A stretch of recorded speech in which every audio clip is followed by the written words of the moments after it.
Welcome back to the Manhattan Project. So we're still in the sewer level. Good thing Taylor isn't here. There shouldn't be a sewer. Indeed. He's questioning it now, huh? But yeah, no, maybe Shredder was just that insane that he decided to take even the subway and keep it somehow functional. Shredder really wants that turtle soup, Jova. He really does. So who wants to tell him that he'll never get it? Yep. Well, when did this game come out? 19. Okay, it was the last NES game, so probably late night. We saw it earlier. We saw it earlier. I think it's 91. I think. In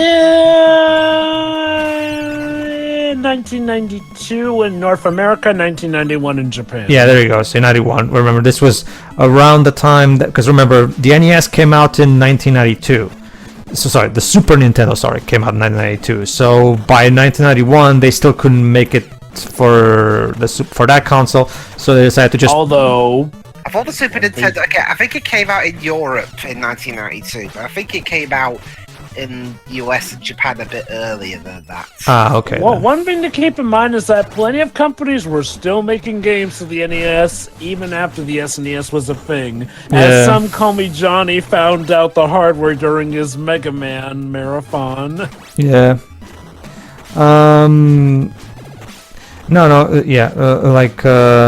They made this as the NES Swan Song, and then Turtles 4 basically became a port of Turtles in Time. So basically, Turtles 2 is a port of the original arcade game, and Turtles 4 is a port of the second arcade game, Turtles in Time. Everybody got that? Good. Yep, good. Whereas TMNT 1 and 3 are original games of their own. But don't play 1 because don't play 1 because 1 sucks. Yep. And there he is, Letterhead. But don't play game 1. But just watch our commentary instead, because we played it so that you don't have to. All right, Doug Walker. After a massive humbling, he seems to have gotten better. All right. I want some nostalgia critic movie. Well, I mean, he already made already have 4 of those. No, but it needs to be like the AVGN movie where it's so free. No! Oh god, oh I'm my sorry. god, I can't wait to finally watch that just to see why everyone says it's bad. What's bad, sorry? AVGN. Oh yeah, no, it really is bad. No, trust me, Deji, I was there. I was super excited for that film because, see, okay, here's the thing about James Rolfe that not a lot of people bring up. That James Rolfe is actually not a gamer in the same way that you and I are gamers. James Rolfe grew up playing video games back in the NES era, yes, but his bigger passion in life is actually filmmaking. Which is why he tried to retire the nerd with the movie. He wanted to basically use the AVGN popularity as a springboard for trying to get into Hollywood. Wait a minute, hold on. God. You're telling me the AVGN made a big send-off movie to his character to try and retire and move on to something more, but that crashed and burned just like with Doug Walker and To Boldly Flee and later on Demo. Well, okay. Correct. Hold on. Okay. Correct me if I'm wrong, but I'm pretty sure To Boldly Flee was not released in theaters, was it? What? Oh my god, wait. The AVGN movie was actually released. Yeah, it was. No, Jova. James went to Hollywood. He shot the movie in Hollywood. He released it in theaters. That movie was made inside the Hollywood system. It wasn't just made on his house. He actually drove to Hollywood, hired actors and all that jazz to shoot the movie. I literally just remember the cameo with Doug Walker, and I had no idea that was actually a full-fledged movie. But it was because regardless though, both that and To Boldly Flee are technically movies. Sure, yeah, one actually came to theaters apparently. Holy crap! Yes. But still, though, the similarities are there. Though they're big, magnum opus movies that were supposed to send off the characters when the whole thing kind of crashed through. See, the thing I is, seriously did not know the AVGN movie came to theaters. I swear, I remember that movie. I remember seeing that movie online, and it just looking kind that's of like the reason for the reason for Yeah, that. premiere. The reason for that, Jova. Sorry, go on. No, you go. The reason for that, Joe, is because the movie, while it does have its fans, don't get me wrong, I'm not trying to say that everybody hates the movie. For the most part, people thought it was only either okay or just flat out terrible. And even James himself pretty much has kind of disowned the movie because remember the AVGN? Are you familiar with the AVGN Adventures, that PC game of the AVGN? Yes. The original AVGN Adventures 2 had characters from that movie, but later when they re-released that game, they replaced all the movie characters with original characters. So basically, even Cinemassacre is kind of trying to bury that movie under the rug, basically, because it... Okay. Go on. I'm definitely aware of the reputation that movie got. I just had no idea that it actually was a big theater thing. Like, I don't recall it getting a box office score and everything. Did it, Dej? Yeah, that's because it released in theater was a limited release that's typical of independent films. Ah, limited release. Okay. That makes more sense because even Doug occasionally has some of his stuff come to theaters and whatnot, but okay. Well, but here's the thing. James's distribution of that movie, he managed to distribute the movie over the course of a good amount of number of theaters all across the U.S. It wasn't just like a one, it's going to air in this one theater or in this one film festival. No, they actually did manage to get the movie to various different points of the U.S. Not much, obviously, but still more than your usual independent film. Because remember, the movie was entirely crowdfunded. And a lot of people were really excited to see James... Because, up until that point, James had been using his fame as the AVGN to expose his passion for film, specifically horror cinema. I don't know if you guys are familiar with Cinemassacre Monster Madness. I'm just more familiar with Cinemassacre. Sure. Basically, movie or video review. Basically, for a good number of years, James had this tradition where every time October came about, he would review one horror movie every day of October. So basically, he would use that to talk about his one true passion, cinema.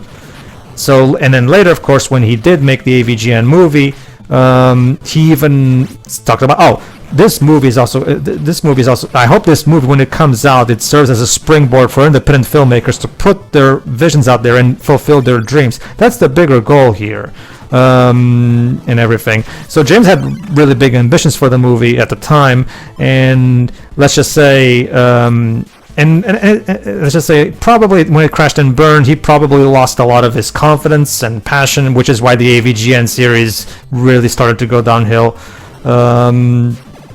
Because think about it from James's perspective. You want to be a filmmaker because that's always been his dream ever since he was a kid. You can look this up. That's always been his number one dream as a kid, to be a filmmaker. But the one thing of it go on. But the one thing of his that has ever taken off in popularity was this meme series that he originally made as a joke. Again, just like Doug, holy crap, the similarities. Yeah. Well, Joe, why do you think they're such big friends? They can relate to each other. Right? I will say this though, Doug has gone on a path of healing, thank God, and it seems like again James did something similar as well, since he definitely had that stint where he was, oh boy, he okay, I don't remember the screen wave. He was screen wave. Yeah, screen. Oh, that's it. Yeah, he had his own era of kind of pissing people off as well. Unfortunately, thankfully they seem to both. That's a thing, Java. I showed Deji the 2021 Nerd Room tour video where James talks about his new setup where he nails his microphone and his lights to the ceiling, and Deji was just sitting there watching in disbelief and what? Who the fuck has a setup like this? Look, what broke me is that as a Mac user, he had no idea to James, have you ever heard of a flash drive, a hard drive? Yeah. No, see the thing Jova, the thing, the thing about James that you will know if you actually look this up, Jova, James is terrible at handling with technology, and one of his big flaws is getting out of his comfort zone. To give you an idea, even though I have noticed that a lot of his stuff does look pretty low scale and old footage-wise. You know why is that? Because it took him so long to finally start shooting AVGN videos in HD. That was because he was used to just Panasonic cameras, because that was the cameras that he learned to use back in film school. So ever since then, he's been doing nothing but buying Panasonic cameras. Even though there are better alternatives than Panasonic cameras, he still refuses to move on because he would rather just stick to his comfort zone and get cameras that he can easily get used to. To the point where it became to come to his detriment, where he bought a camera that was Panasonic that he knew he could record in HD. Problem is, it didn't record HD to the tapes. It recorded HD to specific cards that you had to buy separately. James didn't know this when he bought the camera because he didn't do enough research. As a result, it kind of put a wrench in production for a bit there. And there's like a certain video about it talked about, like, if James actually did some research and tried to improve his skills and his technology handling, burnout could have maybe been avoided, or at the very least delayed, because probably a lot of the burnout was the constant handling of technology that he couldn't do on his own. Also, James, you make enough money on this show. Just buy Final Cut Pro, please. Or Sony Vegas. That's the thing, Jova.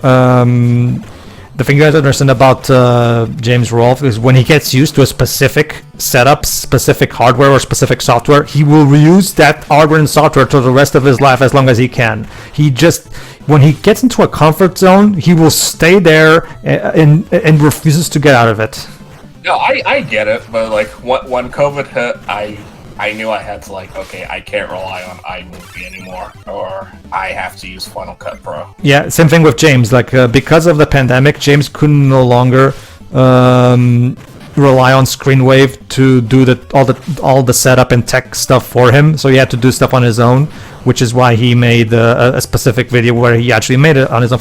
And for the first time in a few years, he heard what sounded like genuine anger from James in a long time. Because seriously, if you compare the early AVGN videos with the more recent ones, like the acting and it just feels so much more phony compared to the early videos. Again, it's one of those cases where you can tell he's burned out, like he's tired of the AVGN and he just wants to move on and do something else, which I can understand. Don't get me wrong. I mean, eventually, that's something that's inevitable. Eventually, you're going to get tired of if you work on the same thing for years on end, eventually you're going to get tired of it.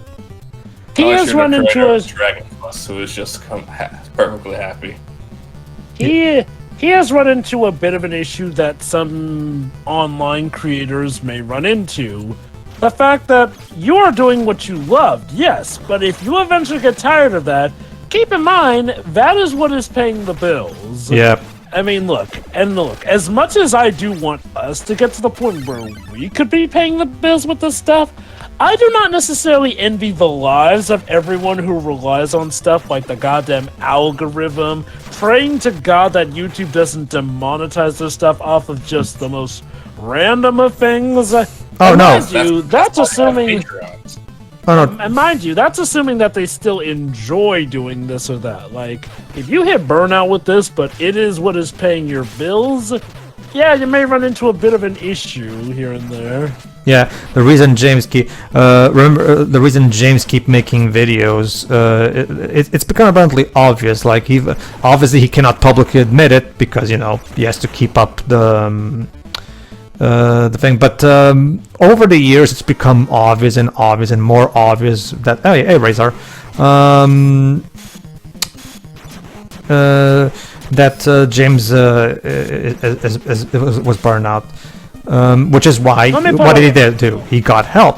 Which is why so many AVGN recent videos suck, because James doesn't even write them. He actually gets Screenwave to write the videos for them. And remember, Yeah, and it showed. Remember, AVGN is the product of James Rolfe and Mike Matei's imagination. With Mike no longer there, because Mike is now an independent Twitch streamer, and James only does the actual performance rather than writing.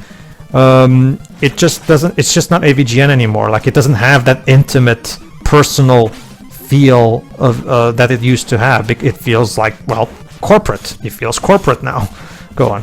Which makes me wonder, is it eventually going to get to a point where the audience just gets sick of it and then, yeah, he gets to quit, but then he'll need to find a new way to pay the bills?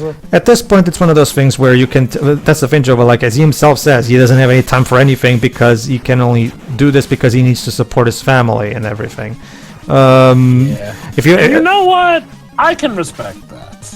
Oh, sure. I understand that. But that being said, he has good reasons, but you can't entirely blame your fan base for not wanting to support a new thing if they don't like that new thing. Not to mention, you shouldn't criticize them when they do offer criticism, like he did on the 2021 Nerd Room tour, where basically he said, and I quote that, I would like to address some complaints of the asshole-ish variety.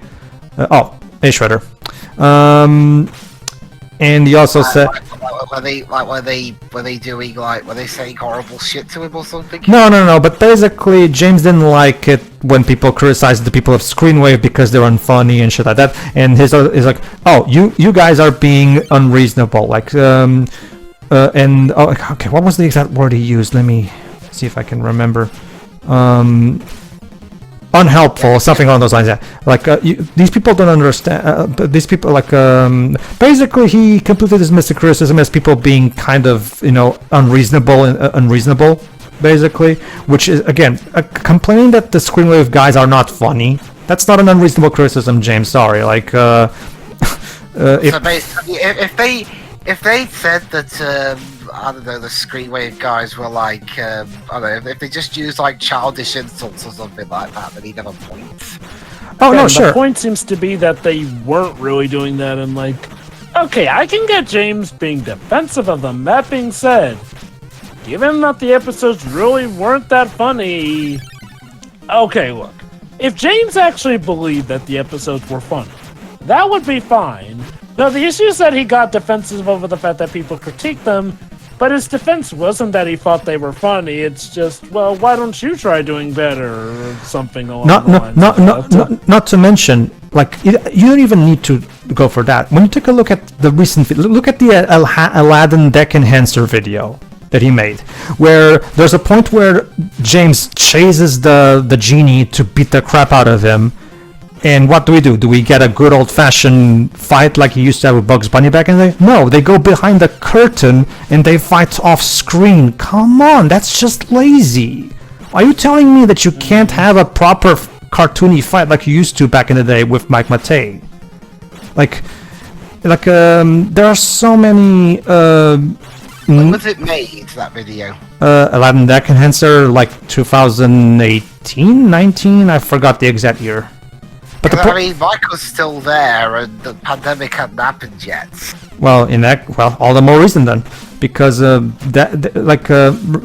again, you'd think with all the awesome choreographed fights that the AVGN has had with the Joker, Bugs Bunny, and all these other characters played by Mike Matei over the years, why not do the same thing with this? And yet he takes such a lazy shortcut with that one for some reason, and it's just like, anyway. Shredder defeated. Oh my god, the Shredder has become Shrek. There you go. Thank you. Look! Look where? Isn't that Krang's spaceship in the sky above Manhattan Island? Hey! Shredder is getting away! Well, shit.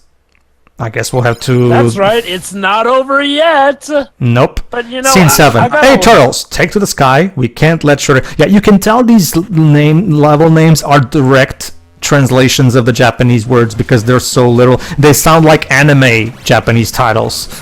Yeah, I know. They got the length and everything. But anyway, though, I just want to reiterate as to what we went through. So let me get this straight.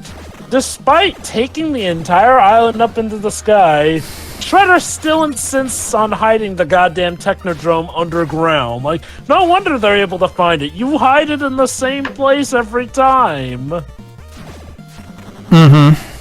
Yes, Liz, you were gonna say? That, once again, the soundtrack is a bop. It is. Well, I mean, I wasn't going to really say anything, but now that you, I might as well say something anyway. Well, I mean, isn't that what he was known for back then? Just doing the same thing over and over. I'm surprised. I'm surprised there hasn't been. Has there been an episode? Has there been anything like that Pokemon episode where Team Rocket show up, but Ash and the gang just ignore them and blast them away in one hit? Yes, plenty actually. Because they've gotten so predictable at that point. But that being said, to Shredder's credit, despite the memes, no, he did actually have a good variety of plans in the 80s show. Yeah, he did. Well, I mean, no, trust me, Dubs. If there's one thing you cannot accuse the 80s cartoon of, is lack of creativity, because they would come with the most bizarre, crazy ideas you will see. Remember, Dubs, the primary source of inspiration was 1950s B sci-fi movies that would literally have, here's a movie about a woman turning giant in the middle of New York. Like, I mean, can't get much more creative than that. Like, I can make up an episode right now. The turtles have to face a robot, but the robot is actually disguised as one of their regular friends, and so they have to try and stop it without hurting their friend. But it turns out that the robot can actually their main plot is to turn everyone else into robots like him, so he can replace everybody with human duplicates of himself, so that he can take over the city from within and without anyone noticing.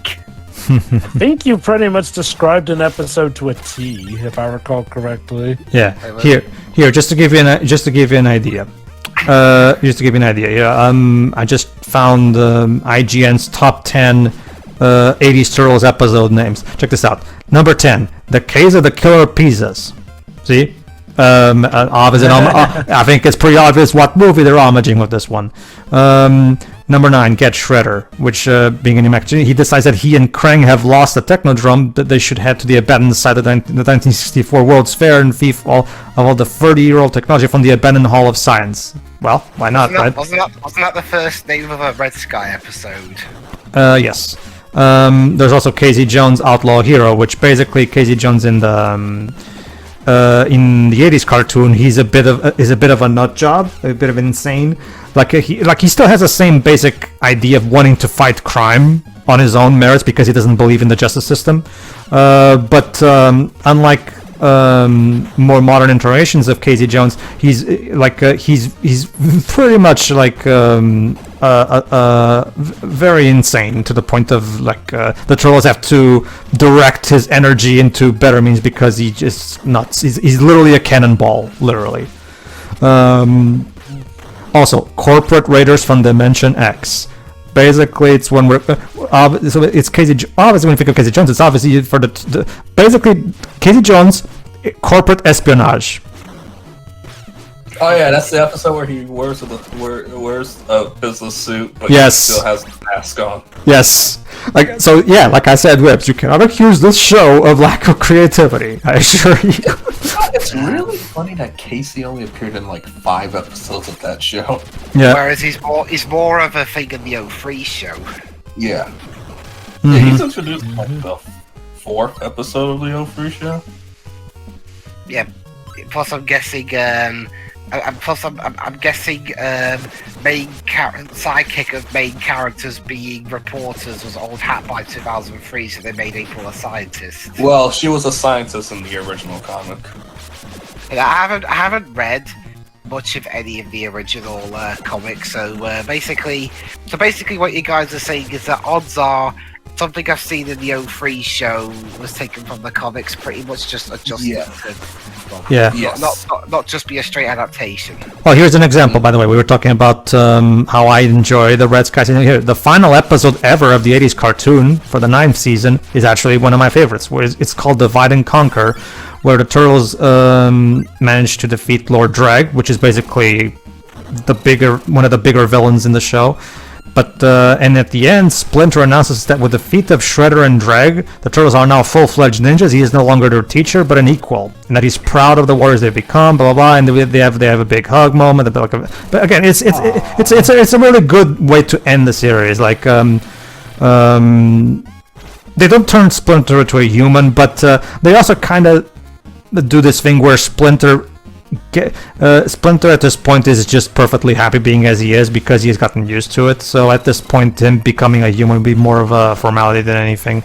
Not to mention Splinter has actually fully embraced his ninja superpowered rat nature at this point. So that was the one. Oh, there's also one that's called The Fifth Turtle. It's the episode that any kid with a deep love, basically where they've made it clearly for the kids. Zack is a kid that's inspired by the Turtles and so sets out to the streets of New York to fight crime just like his heroes. Eventually they come across him and he's thrilled, but they don't want him to get into trouble and so they send him home. But Zack is resourceful and eventually locates them anyway. Eventually he becomes a liability when Shredder captures them and forces the Turtles to go and fight. In the end, Zack ends up helping them out and becoming an honorary turtle, given his own turtle com and everything. So basically, it's one of those episodes where for the kids to feel, oh my god, that's me. This character represents me. Type of character. I'm repeating my heroes. Shit. Sort of wacky episode titles are. Oh no, I can here. Let me get the actual names. Let me get the actual names because practically every episode's title is a treat because the titles are literally like so blatantly homages to sci-fi films. Hold on, give me a moment. Oh. Oh, Pedro, you shouldn't be looking that up. Now the police are after you. Holy shit! I was just looking at the list of episodes, though. Those episodes were banned by the FBI. Now you're under arrest. I guess. Oh, also, Foot. Get it? Because it's the Foot Clan. Yeah, Anyway. I prefer the 03 logo. Okay, so... as opposed Sure. Peter painted them. Alright, let's get these titles. The Incredible Shrinking Turtles. I wonder what this is about. It came from beneath the sewers. Curse of the Evil Eye, The Case of the Killer Bees, like I said before. Enter the Fly. I wonder what this is, what old sci-fi movie this is an homage to. What else? Splinter No More, Invasion of the Punk Frogs, New York's Shiniest, Teenagers from Dimension X, The Catwoman from Channel 6. That's basically when April, I'm not kidding you, turns into a Catwoman. Oh yeah, people love making fan art of that episode. I'm sure. Yeah, I wonder why they like that Loop on the Third character. Also, Razor. Sorry, Toka. Sorry, Toka. I forgot her name. Beneath these streets, Turtle on Trial, Attack of the 50-foot Irma, which is the direct homage to Attack of the 50-foot Woman. The Maltese Hamster, Sky Turtles, The Old Switcheroo, Burns, The Fifth Turtle, and Enter the Rat King, Turtles at the Earth's Core, April Fool, aka April Foolish, Attack of the Big... That's who April O'Neil is based off of. Dwebs, get this one. The 20,000 Leaks Under the City. Let me guess, it's like a plumbing episode or something. Also, and there you now go. we are literally going to space. No, that's Krang's spaceship, remember? Again, the 80s is a bit out of my wheelhouse.